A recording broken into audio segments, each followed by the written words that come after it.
Buenas noches, bienvenidos a Conversando con el Perú. El día de hoy tenemos un tema a tratar muy importante y que va con la coyuntura del país. Es ¿qué tan difícil es para los jóvenes en el país seleccionar por quién votar para presidente de la República? Para este tema tenemos un invitado especial que es un estratega político experto en neuropolítica y campañas electorales. También es catedrático en importantes universidades públicas y privadas del país. Está con nosotros en el programa del día de hoy el doctor Julio César Cernacano. Julio, ¿qué tal? Un gusto tenerte en el programa. Hola Julio, ¿qué tal? Un placer estar en tu programa. Sí, Julio, cuando justo hablando en interno, actualmente en el país hay 18 candidatos a la presidencia. Es un número relativamente alto, pero también que se ha mantenido en las últimas elecciones. Pero comparados con otros países, la diferencia es bastante. En otros países es mucho menos. Vamos ahora con la complejidad que esto puede generar con los jóvenes al momento de elegir por quién votar, porque hay demasiados candidatos que representan diferentes sectores y acá se puede ya venir el tema de la duda por quién votar, por quién no votar, pero a esto le sumamos la coyuntura actual que se vive en los últimos años de delitos, de corrupción, de mentiras, promesas no cumplidas y de diversas cosas, ¿no? Que ponen de repente mucho más complicada la elección. Por eso, ¿qué te parece si comenzamos para que tú nos comentes tu opinión? ¿Es difícil o no es difícil, Julio, para los jóvenes en el país seleccionar por quién votar? ¿Te doy el pase? Una pregunta bien interesante, ¿no?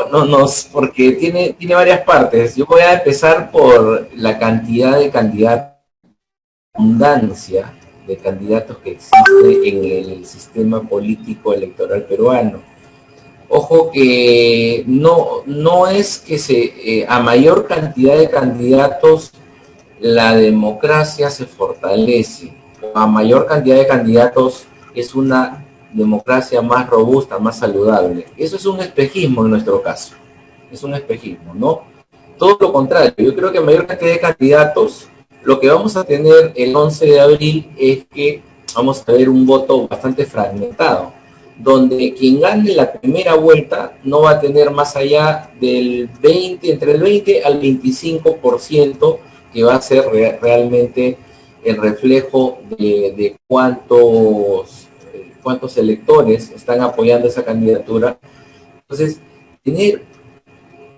tampoco se puede limitar el número de candidatos, sino que en política también está sucediendo este fenómeno, así como el sueño de la casa propia, el sueño del partido propio, el sueño de ser presidente, y soñar no cuesta nada.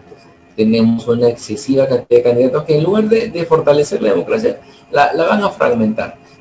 Lo que va a pasar es que el presidente electo en la segunda vuelta, porque en la primera, de hecho que no va a haber, nadie va a ganar en primera vuelta, va a tener un escaso margen de respaldo popular. ¿A qué puede llevarnos esto? Vamos a tener problemas de gobernabilidad, porque ganar en primera vuelta con 20, 22, 25% quiere decir que en el mejor de los casos te va a respaldar, te va a apoyar el 25%, o sea, la cuarta parte del país. Eso para empezar de entrada. Ahora, no solamente los jóvenes, ¿no? A todos los electores, a todos los votantes se complica un poco la búsqueda de la tarea de por quién votar, ¿no? Habiendo tantos candidatos, tenemos candidatos de todas las orientaciones, de todas las posturas. Una pregunta. Sí, disculpa que te pregunta. Según lo que indicas es que no representa, porque haya gran cantidad de candidatos, no representa una democracia, pero ¿por qué sucede eso? ¿No? ¿Por qué en un país como el Perú hay tantos participantes, candidatos? ¿Qué existe que genera esto, ¿no? ¿Qué nos puedes comentar acerca del tema? ¿No? ¿Por qué esta población, porque a partir que se lanzan candidatos es por algún tipo de necesidad o algún tipo de ámbito, un sector que se quiere, entre comillas, así representado de repente, pues, ¿no? Pero ¿por qué se da esto? ¿No? Ese sería un punto, a ver si nos puedes comentar, por favor. Sí, mira, yo te voy a comentar lo que pienso, y mi análisis no es muy favorable a los políticos. Lo que sucede es que tenemos de todo. Por ejemplo, algunos políticos que son candidatos a la presidencia, siempre, obviamente, hace tiempo que el político, los partidos políticos en algún momento lo tuvieron, ha perdido conexión, ha perdido ese relacionamiento, esa vinculación que tenía con la ciudadanía, con la opinión pública, con los sectores más populares. Hace tiempo que no hay match entre los políticos y los electores. Solamente buscan que hacerlo para las elecciones. Pero por lo general el político que quiere tener la presidencia, que quiere obtener la presidencia de la República, lo hace por algún tipo de beneficio personal.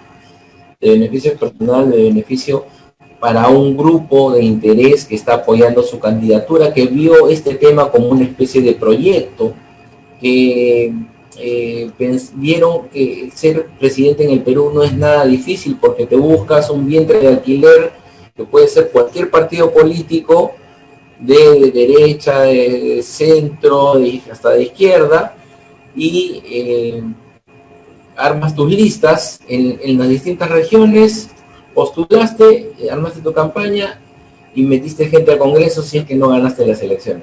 Entonces yo pienso que algunos, en el caso, por ejemplo, de Ollanta Humala, que lo hace también para blindarse porque está investigado, y después cuando terminan las elecciones, él teme, obviamente, ir nuevamente a prisión, lo hace para blindar, igual que el caso de Martín Vizcarra, que si bien no es candidato a la presidencia, pero es como si lo fuera, porque él es la vedette de Somos Perú. Esos casos específicos, ¿no? En el caso de Keiko Fujimori también podríamos decir lo mismo, ¿no? Que está buscando, obviamente, ella está buscando la presidencia hace ya es la tercera vez que la está buscando, pero también ella tiene, pues, procesos pendientes que teme la privación de su libertad. Lo que comentas, Julio, sí, justo lo que tú comentas, se ve mucho, ¿no? Porque, por ejemplo, el caso de Julio Guzmán, ¿no? Que apareció como una nueva figura en las elecciones pasadas, pero ahora la imagen que se percibe de él es como un candidato más y común de todo el grupo, ¿no? Haciendo campañas de la misma manera como hacía antes los otros grupos. Cuando él se presentó en una primera instancia en una campaña, quiso dar la percepción de ser el diferente, pero ahorita, ya con la en su partido de repente, más encaja en lo común de todos los partidos políticos. Ya no se marca como un partido diferente como quería ¿no? Igual cuando uno busca información ve la gente es susceptible a veces. Cuando uno busca información se da cuenta cómo un político ha estado en tantos partidos, cómo ha cambiado el partido pero tantas veces.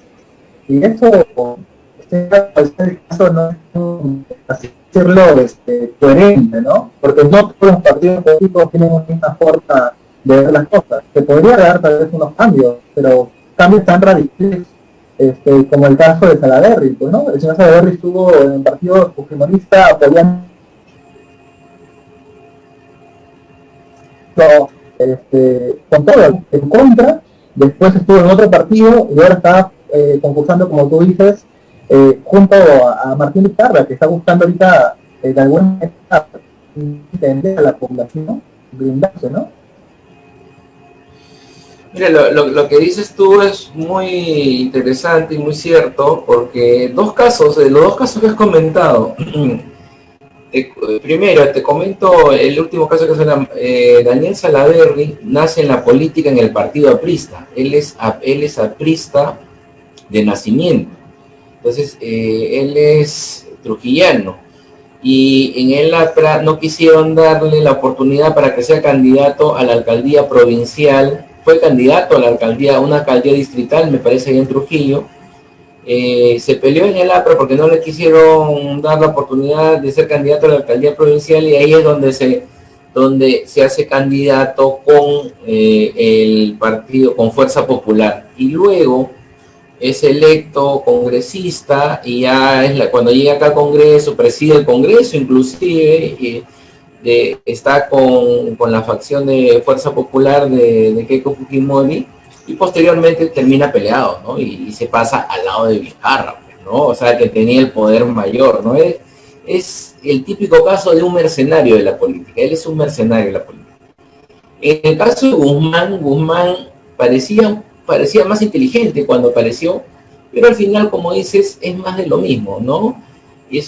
ha demostrado que no tiene capacidad de cálculo político, porque ahora precisamente estas eran las elecciones en las que Guzmán tenía que mostrarse como un candidato distinto, diferente, como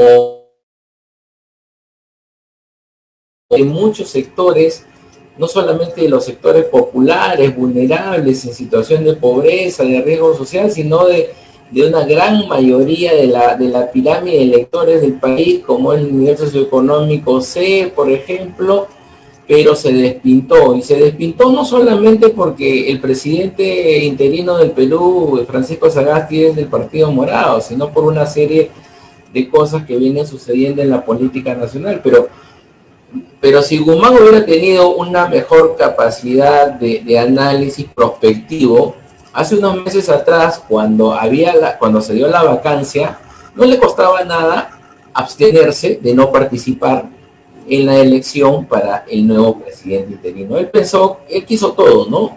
Quiso soga y cabra. Entonces empoderaron a Francisco Sagasti para que sea el presidente del Perú, y él pensó que teniendo a Sagasti como presidente del Perú las cosas se iban a facilitar. Todo lo contrario, porque a Sagasti le tocó bailar con la mafia. Ni siquiera Sagasti sabía lo que iba a pasar. Por más que haya trabajado, haya sido jefe de planeamiento estratégico del Banco Mundial, yo creo que Sagasti no pensaba encontrar una situación así.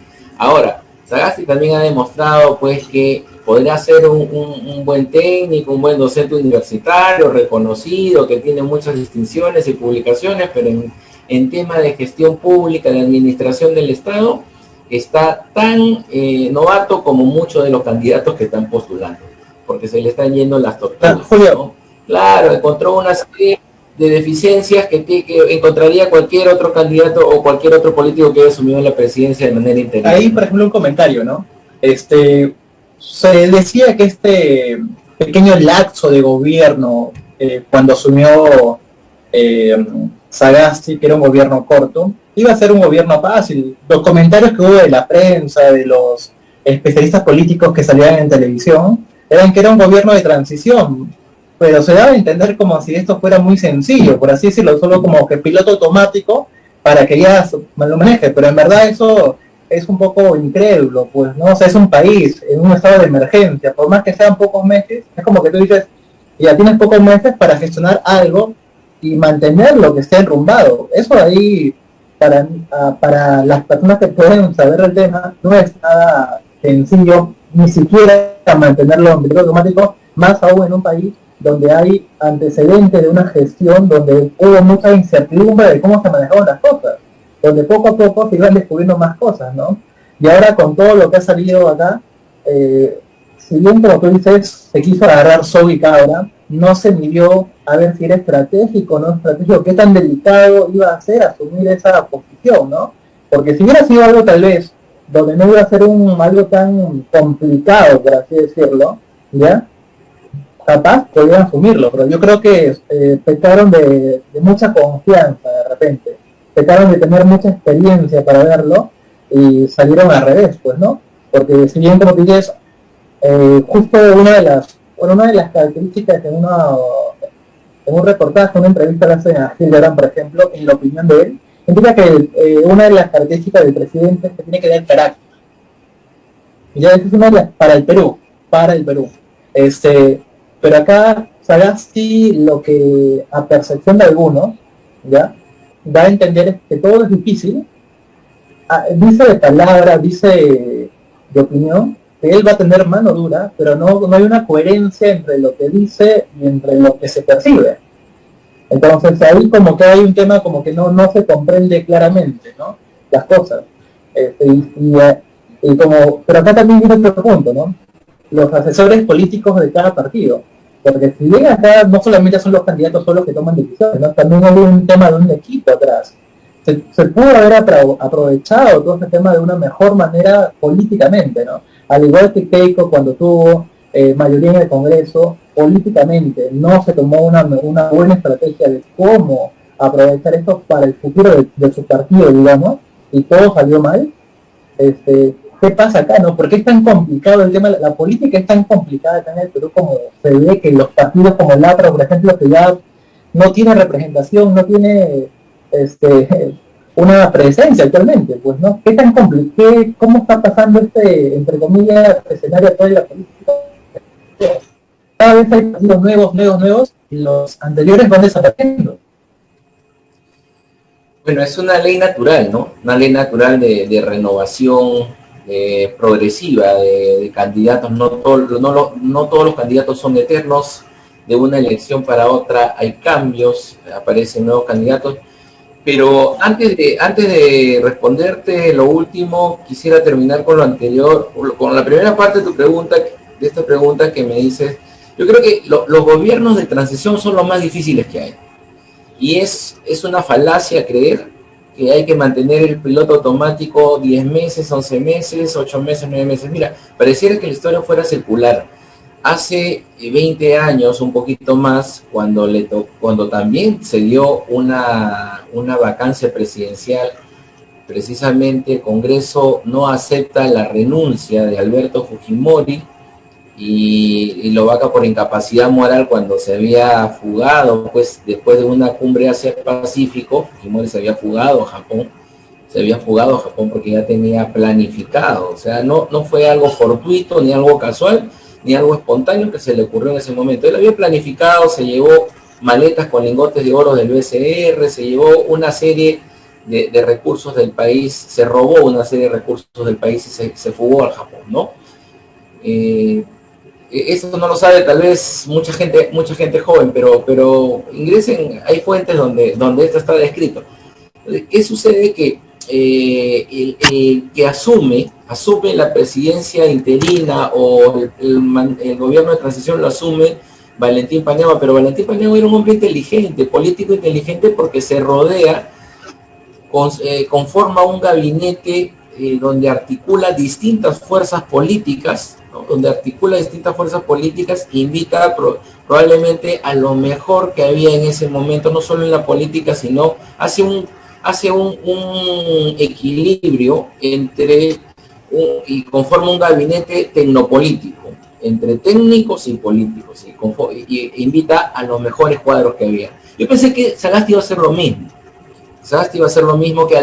Que más allá de las diferencias políticas era la oportunidad de una unificación nacional, que era la oportunidad de corregir esos enfrentamientos internos. ¿Y por qué precisamente los gobiernos de transición y el gobierno que le tocaba asumir a Sagasti era tremendamente difícil? Porque días antes se había polarizado el país. Teníamos gente que estaba a favor de la vacancia del presidente saliente Vizcarra, otro grupo de Vizcarra lovers que lo apoyaba y que decían que se había cometido un exceso o un abuso cuando se procedió constitucionalmente a vacarlo.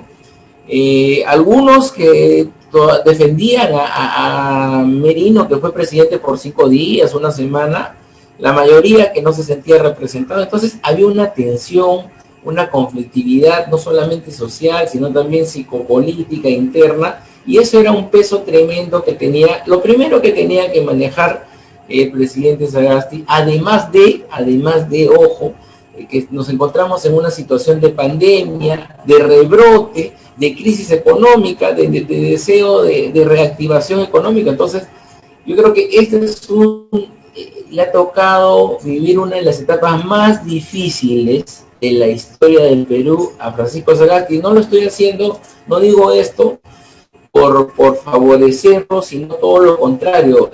Sagasti ha demostrado que no tiene las condiciones, las cualidades que tú comentas, no tiene ni carácter, ni tiene liderazgo, ¿no? Entonces se rodea de personas que le arman un gabinete parchado, y donde mucha gente que puede ser técnica no tiene experiencia en la gestión pública, gente que ha estado antes en la gestión pública no tiene idea de lo que debe hacer. Tienen que salir como si fuera pues una junta directiva de una institución educativa pública a comentar cuáles son los avances. No tienen autoridad, o sea, están perdiendo. Es más, ¿no? Cuando salen en sus conferencias públicas, no sé, pese que es señal abierta y están en cadena, no sé cuánta gente lo ve, porque la gente ya llegó al hartazgo. O sea, llegó al hartazgo, ¿por qué? Porque no hay resultados. Lo que quiere la gente ahora es un candidato que haga cosas, hacedor, que haga cosas, que esté no necesariamente que sea un buen gerente, porque cuando hay mucha gente que está pensando en votar por personas que no tienen pasado en la gestión pública, no necesariamente que sea un gerente, pero más allá del discurso, más allá del floro, se necesita gente que proponga cosas concretas, ¿no? Y eso es lo que está ocurriendo más o menos en este momento, es la tendencia. Ese, esa parte, por ejemplo, justo la última de gerenciar, ¿no? Que es, digamos, el discurso fuerte de algunos candidatos.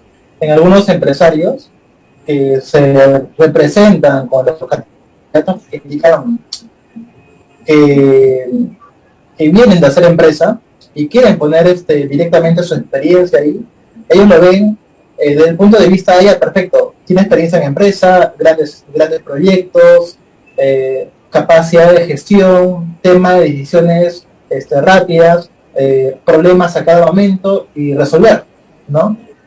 La mayoría de personas del sector empresarial se identifican con el personaje, ¿no? Que básicamente acá es el señor López Aliaga, que su discurso es netamente: quiero aplicar mi conocimiento de empresario en toda la política, en toda mi vida, en toda su vida profesional, ahora quiere colocarlo al servicio del país, ¿no? Muchos de los sectores empresariales se identifican con esto, ¿no? ¿Por qué? Porque como empresarios saben los problemas que viven en las empresas, pero más que todo lo van por el tema de la característica de resolver problemas, ¿no?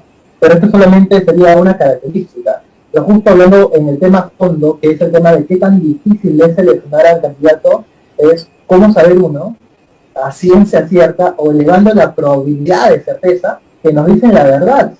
Porque como bien comentábamos también en interno, del marketing y los romanos, que el tema es darle cómo gano las elecciones, cómo gano un concurso, ¿no? Bueno, ¿quiénes votan por mí? Hay que darle a las personas lo que desean para que voten por mí. Entonces, ahí viene el tema. Si nos dicen lo que queremos escuchar para que votemos por una persona, ¿cómo podemos identificar quiénes nos dicen la verdad y quiénes no? Es bien complicado en algunos casos. En algunos casos puede ser muy obvio, en otros casos puede ser mucho más complicado. Entonces, ahí viene el tema, por ejemplo, que es la segunda pregunta que viene acá, que te hago, Julio, es que cuál es la importancia del rol de prensa con los reportajes, con la información que publica, porque los jóvenes que no votan ahorita, pero que votan de acá a 10 años, van a buscar información en internet, van a buscar reportajes, justo lo que tú comentabas, ¿no? Que hay que indagar información sobre el tema de Fujimori hace varios años, y si esta información que coloca la prensa el día de hoy, ya en redes, en internet, en el reportaje, digamos, no es tan pegada a lo real, va a crear una mala información y va a crear ya tendencias de futuros votadores, porque es la información que va a tener a la mano, y no todas las personas se dan el trabajo de indagar mucho más, ¿no? A veces ven un reportaje y ya forman una opinión y no indagan más. Entonces, a mi criterio, el rol de la prensa juega un papel importante, ¿no? ¿Cuál es tu apreciación, tu opinión respecto a este tema, Julio? Mira, tremendamente valioso lo que dices. Dos cosas, ¿no? A ver, primero con los candidatos, ¿cómo saber si mienten o no mienten? Es bien sencillo, o sea, desarrollar solamente un poquito de análisis. El gerente exitoso, el dueño de una empresa, no necesariamente va a ser un buen gerente público, porque yo en mi empresa, yo hago y deshago, hago lo que se me viene en gana. La administración pública no es así, la administración pública es 180 grados opuesta a la empresa privada, porque la administración pública tiene su burocracia, tiene sus tiempos, tiene sus plazos y tiene sus propias reglas de juego. Y esa es una de las cosas que dificultan el accionar de muchos políticos que pueden ser que tengan buena voluntad, nadie lo niega, pero se encuentran con este tipo de obstáculos. Entonces, una de las cosas que tenemos que hacer, y obviamente esto ya es un discurso trillado, es simplificar toda la burocracia que tenemos en el país. El tener una empresa privada no califica a nadie que pueda ser alcalde, gobernador regional o presidente de la república, por si acaso. Porque en una empresa todo es más fácil. En una empresa privada necesitas comprar algo, anda, cómpralo de frente. En el Estado no es así, tienes que hacer un proceso de convocatoria, de selección, hay plazos, hay bases, hay tiempos para que envíen sus propuestas para tachas de postores, es súper complicado. Ahora, la segunda parte que dices tú, el tema de el papel que juega la prensa como los medios de comunicación en general, los medios de comunicación, ahora con plataformas digitales y además de radio, televisión, es un grupo de interés. Es un grupo de interés como lo es la sociedad civil, como lo es la iglesia, como lo es la empresa, ¿no? Y como grupo de interés, obviamente, ellos tienen que alinearse con uno o más candidatos. Tienen que calcular, caer parados con el candidato que gane para que en esos 5 años de gobierno que le esperan puedan tener los contratos que ellos necesitan para poder no sobrevivir, ¿no? Sobrevivimos todos, ellos no, ellos para pasarla bien, ¿no? Entonces contratos, pues, que el gobierno le haga por espacios públicos para difundir sus spots, ¿no? Entonces la prensa ha tenido un comportamiento realmente degradante en la crisis política de noviembre pasado porque apoyaron a los grupos de poder y condicionaron la percepción de la ciudadanía para ver un escenario que era totalmente, no tanto desajustado a la realidad, sino exagerado, ¿no? De lo que estaba sucediendo durante ese gobierno de 5 días, de una semana de Manuel Merino. La prensa tuvo una posición a favor de los grupos de interés, a favor de los grupos de poder para sacar a Merino del poder. O sea, yo no salgo en defensa de Merino, pero obviamente la prensa tuvo un rol muy importante. Y ahora, la prensa conoce muchas cosas de los candidatos y las oculta, porque está apoyando a algunos candidatos. Las encuestas, si bien no creo que haya demasiada manipulación, de todas maneras en las encuestas siempre hay favoritos de la prensa porque están alineados con los grupos de poder económico. Y obviamente los secretos de estos candidatos que están en los primeros lugares no van a salir, van a quedar ocultos, van a quedar tapados, porque la prensa obviamente tiene que apoyar la candidatura de tal o cual candidato a la presidencia para que gane.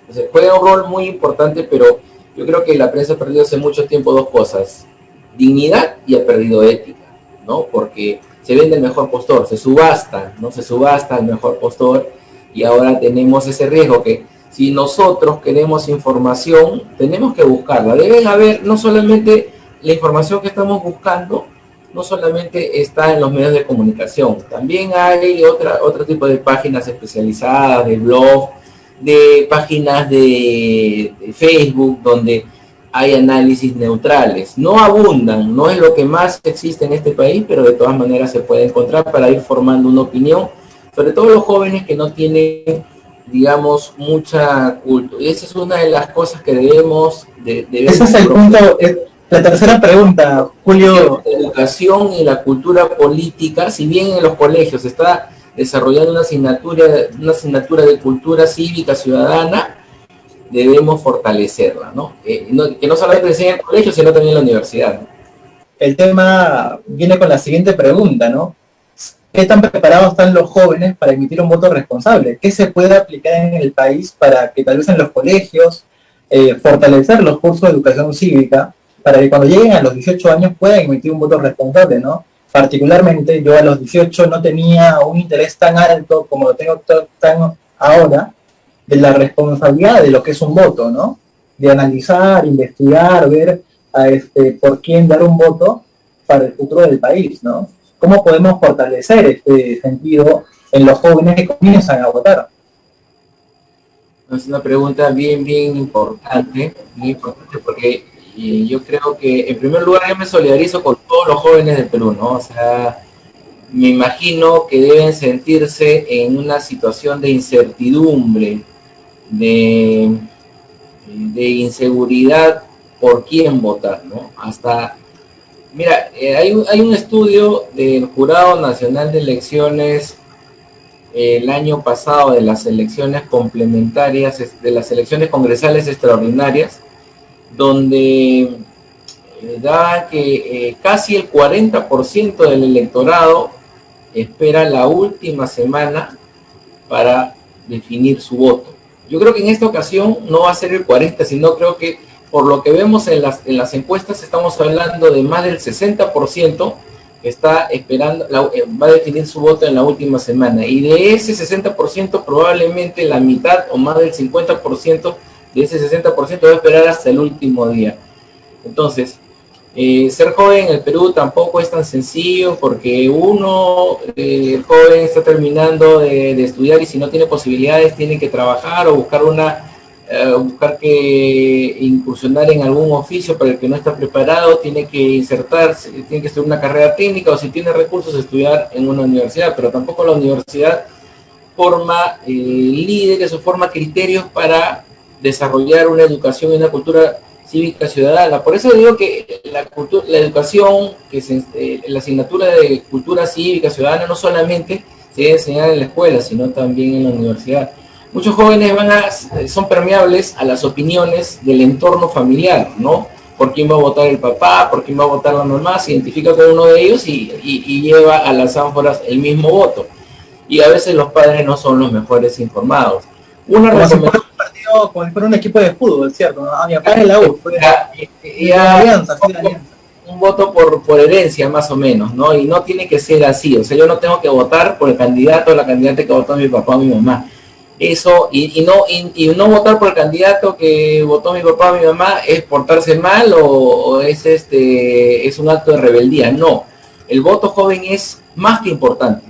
Si vemos que estadísticamente entre los 18 y 29 años que se es joven en el Perú, de acuerdo a la ley CONAJU, que define, ¿no?, esa condición de edad entre los 18 y 29 años, son los jóvenes del Perú. Entonces, y si extendemos un poquito más hasta los 30, los 35 años, estamos hablando del 40% más de la población electoral, que son un poquito más de 25 millones. Entonces estamos hablando unos 13 millones por lo menos de votos. 13 millones de votos, que es voto joven, ¿no? Entonces, o un poco, o cerca de los 12 millones más o menos. Que es importante, no solamente es importante, es clave, es estratégico. Entonces los jóvenes, lo que no deben hacer es regalar su voto por el candidato o la candidata que le gustó, o por lo que le dijo el papá, la mamá, el tío, la tía, el primo, la gente que tiene mayoría de edad. Ni tampoco dejarse ilusionar, porque es bien fácil ilusionar como candidato a una población que tiene carencias, como lo hacen algunos. Soy empresario, soy un empresario exitoso, o soy reconocido internacionalmente, entonces voy a sacar al país de esta situación. Eso no es garantía de nada. Detrás de cada candidato hay grupos de poder. Detrás de cada candidato, y no solamente grupos de poder nacionales, sino extranjeros, internacionales. Detrás de cada candidato hay grandes sumas de dinero desde el exterior, de gente que no solamente quiere invertir y generar empleo, sino que quiere llevarse a un precio ínfimo, como lo han hecho desde el virreinato, los recursos naturales que abundan en nuestro país. No es garantía tampoco ser de derecha, ni de centro, ni de izquierda, pero obviamente hay cosas que nosotros, si conocemos las historias de vida, las biografías de las personas, no mienten, y vamos a saber qué tipo de personas son. Una mala persona, una persona corrupta, honesta, que no tiene buenos valores, no puede ser un buen presidente, no puede ser una buena autoridad. O sea, lo que va a primar en un político no es el cargo. Ya era mala persona. Entonces la política no es una oportunidad de rehabilitarse para nadie, ojo, no es un modelo de rehabilitación. La política es muchas veces una oportunidad para enriquecerse de aquellos que no tienen los valores bien puestos, que son la gran mayoría de los políticos. Y ahí es donde hay que tener un buen ojo, ¿no? Y los jóvenes, yo me imagino, están aprendiendo, porque todos fuimos jóvenes en algún momento y todos aprendimos, pero si tú llegas a muchos jóvenes, yo lo que les quiero pedir es que no regalen su voto, y tampoco den su voto por una cuestión de pena, ¿no? Pobrecito, pobrecita, no tiene, no. Y mucho menos, como ha pasado en las elecciones congresales extraordinarias de enero del 20, ni mucho menos lo hagan por juego, ¿no? Ya no sé por quién votar, entonces voy a darle mi voto a tal agrupación. Así no estén preparados. No, busquemos qué cualidades debe tener, según nosotros, nuestro candidato a la presidencia y también al Congreso. Y si bien no hay candidatos perfectos y los perfiles, es un ideal que muchas personas están muy distantes y que no son alcanzables, pero quienes se aproximan, o a gente que ustedes conozcan que tiene buenos valores, ¿no? Por ejemplo, justo para hablar un poquito del tema, uno de los que lidera las encuestas ahorita es Lescano, ¿no? Lescano es un político convencional de muchos años en la política, pero tiene bastante aceptación, por así decirlo, según las encuestas por la población. A pesar de ser un político que alguien podría decir, ¿no? Sí, pero qué raro, ¿por qué tiene tanta aceptación si es alguien que ha estado tanto tiempo en el Congreso y por qué lidera, ¿no? Pero eso es como un tema referencial, porque los porcentajes de las encuestas son bajos, no son como antes, son 30, 40%, 25%, ¿no?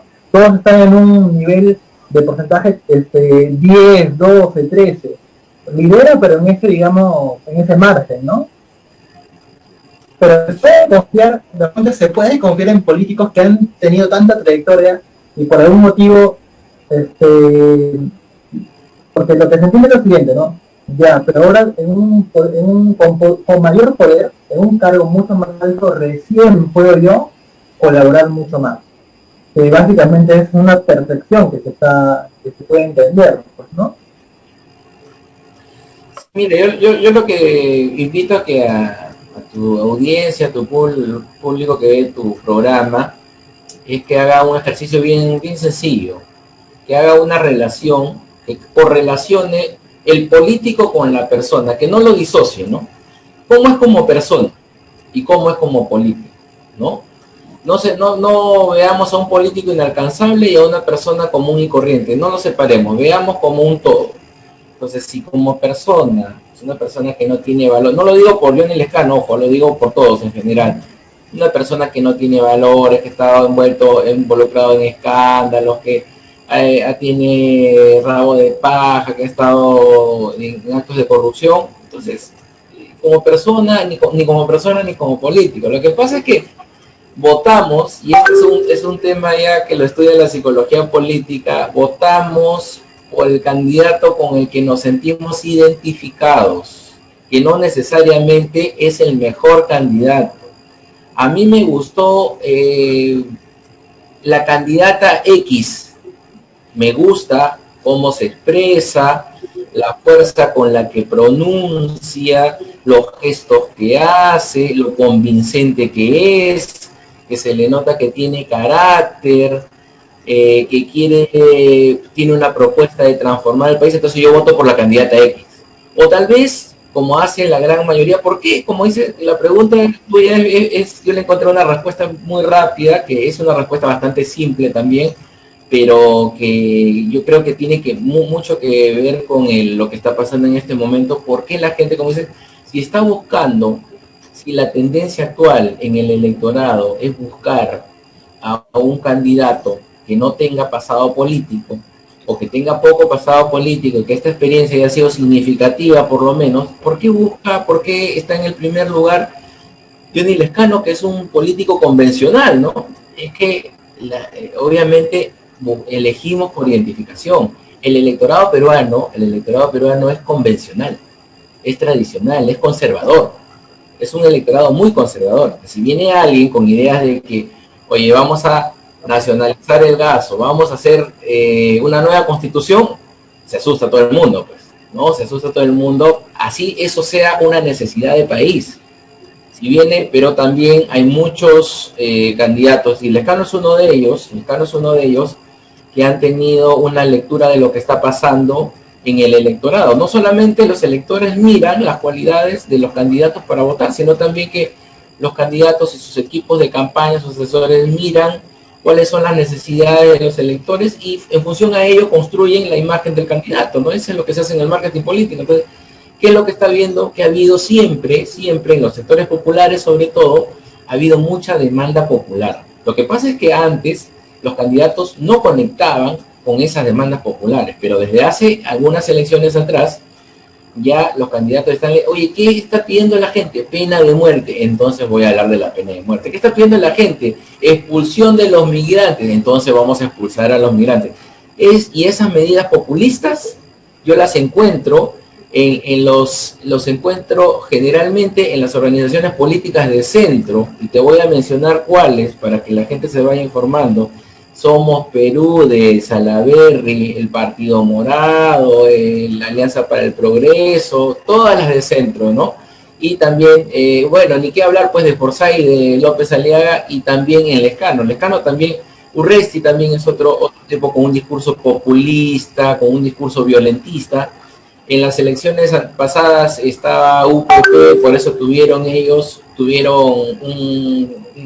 bancada congresal, y también lo encuentras en Lescano. O sea, todos los candidatos de centro derecha han asumido un discurso populista, porque lo que quieren es precisamente eso, ¿no? Es endulzar a la gente para que vote por ellos.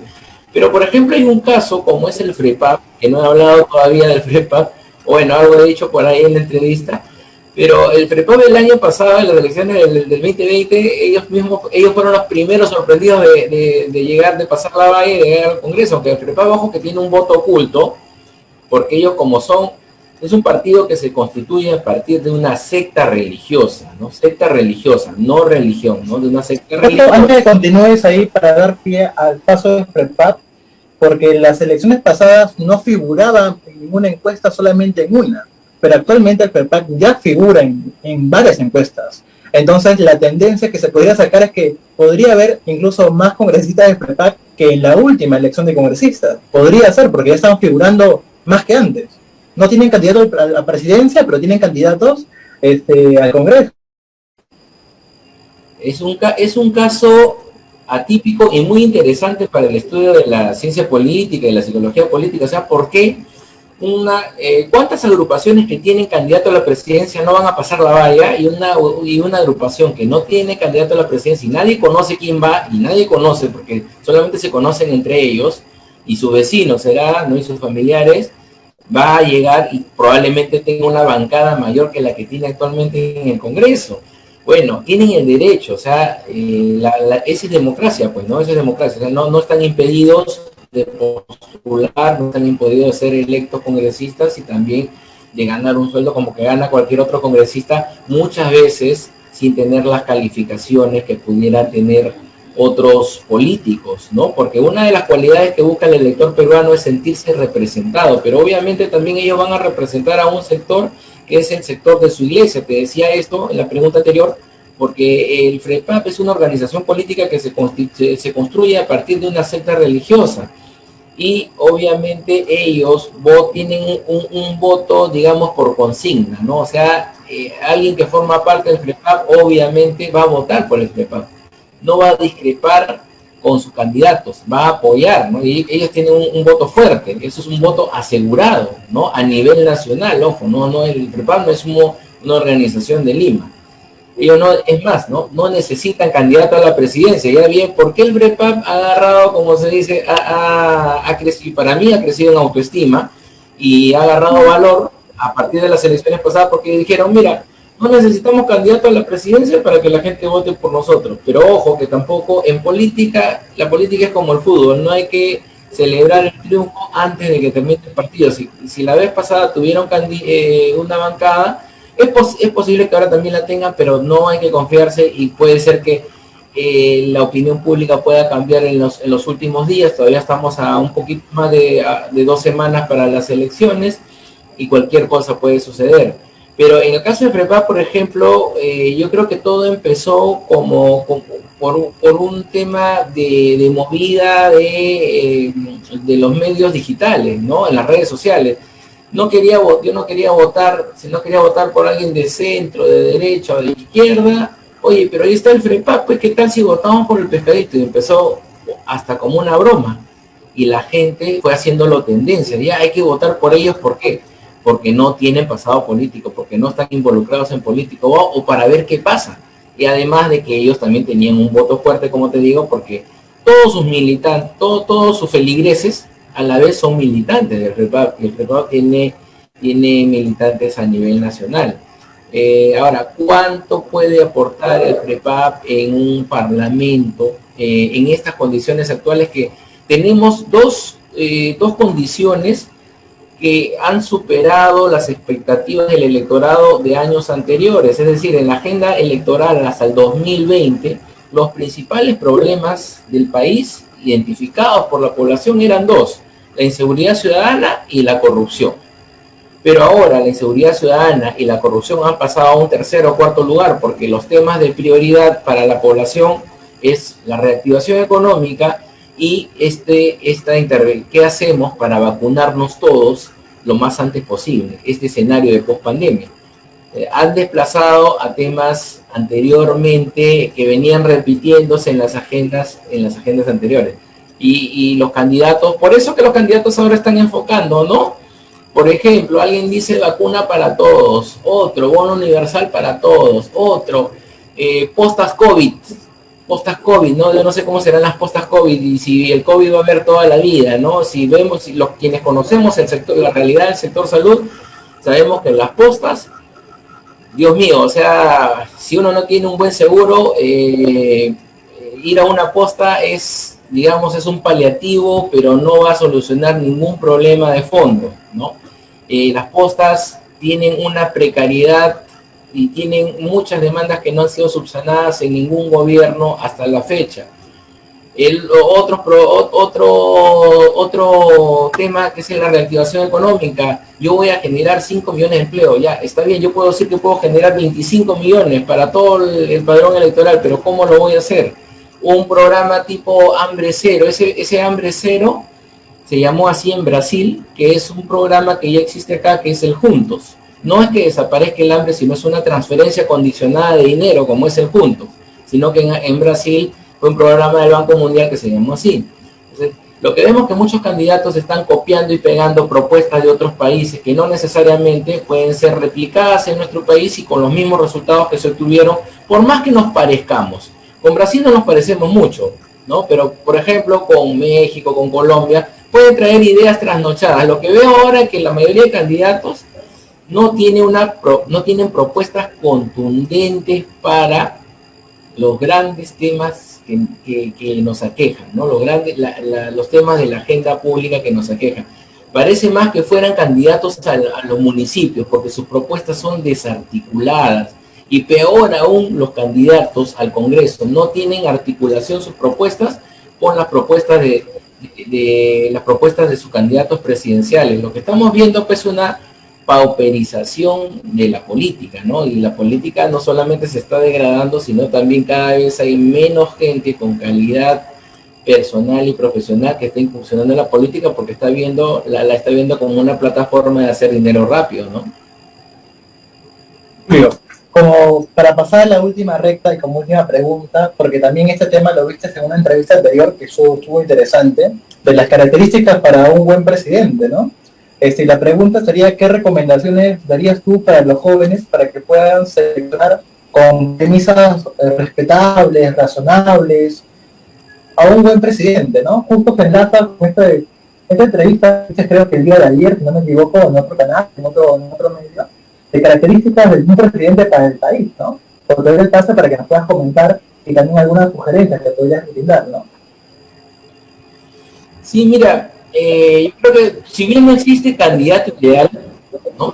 Candidato ideal y todos los candidatos, así como tienen cosas negativas, deben de tener cosas positivas. Lo que pasa es que muchas veces tampoco permiten ellos que conozcamos sus cosas positivas. Pero el perfil del presidente que el Perú necesita para este bicentenario, yo creo que hay dos temas bien claros. Uno, cuáles son las competencias profesionales, políticas que debe tener un candidato a la presidencia del Perú.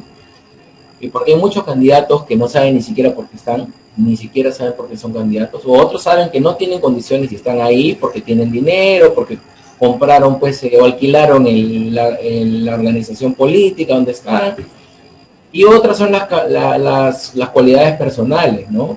En las cualidades personales, bueno, una persona que esté alejada de la corrupción, ¿no? O sea, es un poco difícil a ver quién no está alejado de la corrupción de los candidatos. Veamos quién esté menos o más alejado, o menos cerca de la corrupción.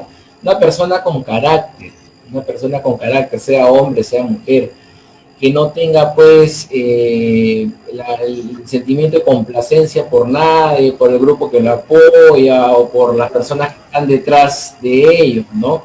Que sea transparente, que tenga una adecuada preparación, que tenga compromiso con el país, ¿no? Que sea diligente y en competencias profesionales, políticas, bueno, que tenga liderazgo, que tenga capacidad de liderazgo también como una cualidad personal, ¿no? Que comunique bien, ¿no? Que comunique bien, eso es importante. En un país donde tenemos un gran problema de comunicación como es el Perú, necesitamos que nuestro presidente, nuestra presidenta comunique bien, que sepa expresarse, que sea contundente cuando tenga que comunicar a la población. Y en cualidades políticas, pues que tenga una gran capacidad de negociación, porque lo que le va a corresponder al nuevo presidente, a la nueva presidenta, es tener un Congreso que no sea mayoría, y es un Congreso probablemente fragmentado. Y si no se hace un cambio de la Constitución, vamos a seguir sacando a los presidentes cada año, cada 2 años, y en 8 días vamos a tener 3 presidentes, como ocurrió en noviembre pasado, si no hacemos una modificatoria de la Constitución, ¿no? Ahora, que puede ser una modificatoria o puede ser una reforma, que es una modificatoria, o puede ser una nueva Constitución o una nueva regla de juego para estas épocas. Igual que tenga mucha capacidad de una comprensión empática, que sepa escuchar, ¿no? Que se ponga en el lugar de la gente que menos tiene, de la gente, de los sectores más vulnerables, que tienen que salir, porque si no salen a la calle a vender o a buscar que ganarse la vida en el día a día y no han recibido ningún bono, no van a sobrevivir. De la gente que no tiene un techo propio, de la gente que no tiene servicios básicos como el agua, por ejemplo. Tenemos que tener un presidente o una presidenta que comprenda a esa población para poder canalizar, para poder tener, digamos, orientar, ¿no?, las acciones gubernamentales, las acciones públicas para la mejora y el bienestar de esa población. Capacidad de negociación, de resolución de conflictos, capacidad de sacar el país adelante, que transmita confianza emocional a la población para que la población sienta que no se va a cambiar el modelo económico, ¿no? Para que la población sienta que este modelo económico, que así no nos convenga, va a seguir vigente y no va a dejar sin empleo a nadie. Más bien lo que tenemos que buscar es precisamente una inversión para que genere nuevos puestos de trabajo, pero una inversión no tipo Odebrecht ni tipo Lavallato, ¿no? Tenemos que buscar inversores que creen en el Perú, que confíen en el Perú, pero que también nos dejen recursos y que esos recursos se redistribuyan a los sectores que más lo necesitan, ¿no? Tiene que ser un presidente o una presidenta con dotes de conciliador, de conciliadora, ¿no? Unificar al país. El país está, las mismas elecciones ponen al país en una tensión y en un enfrentamiento, porque todos quieren que su candidato sea el que gane las elecciones. Muchas veces la gente ni conoce de ese candidato. Primera vez que lo va a ver ese candidato, pero quiere que gane las elecciones. No conoce su pasado. Y una de las recomendaciones para los jóvenes también es esto: indaguen, busquen información, busquen informarse, porque todos en todos los candidatos tienen un pasado personal y tienen un pasado político, y la idea es precisamente darse cuenta, no tanto orientados ni ayudados por los medios de comunicación, sino que cada uno pueda sacar sus conclusiones, cuál es el mejor candidato y a quién le deben entregar su voto. Perfecto, Julio. Sí, parte de lo que has hablado me queda muy claro también la predicción que has dado, ¿no? No separar a la figura pública como candidato de la persona, para poder ahí tener una congruencia y que no haya mucho diferencia, ¿no? Para poder sacar y ahí recién hacer una comparación de una selección de los candidatos. Julio, ¿cómo te pueden encontrar las personas? Si quieren ver algún tipo de medio de comunicación contigo, por favor nos indicas. Muchas gracias, Julio. A ver, me encuentran en las redes sociales, como en el Facebook, como Julio César Cernacano, y como Psicopolítica Perú, Psicopolítica con K. Por ahí me pueden contactar, me pueden escribir, me pueden enviar sus comentarios, consultas, y yo encantado de poder atenderlos. En YouTube tengo un canal que se llama Psicopolítica Perú, donde hay algunos contenidos que pueden ser del interés de la gente que te escucha, que te sigue, y acerca de psicología política, corrupción, todo lo que es elecciones, todo lo que estamos conversando en este momento. Perfecto, Julio, te agradezco mucho el tiempo. Estuvo muy interesante este conversatorio, va a ser de mucha utilidad para muchos jóvenes que puedan tener otra perspectiva, tener algunos indicios para poder tener un voto responsable y tener mayor información, ¿no? Estuvo con nosotros el doctor Julio César Serna Cano, psicólogo político, estratega político, experto en neuropolítica y campañas electorales. Muchas gracias, Julio, cuídate. Muchas gracias, un placer a ti.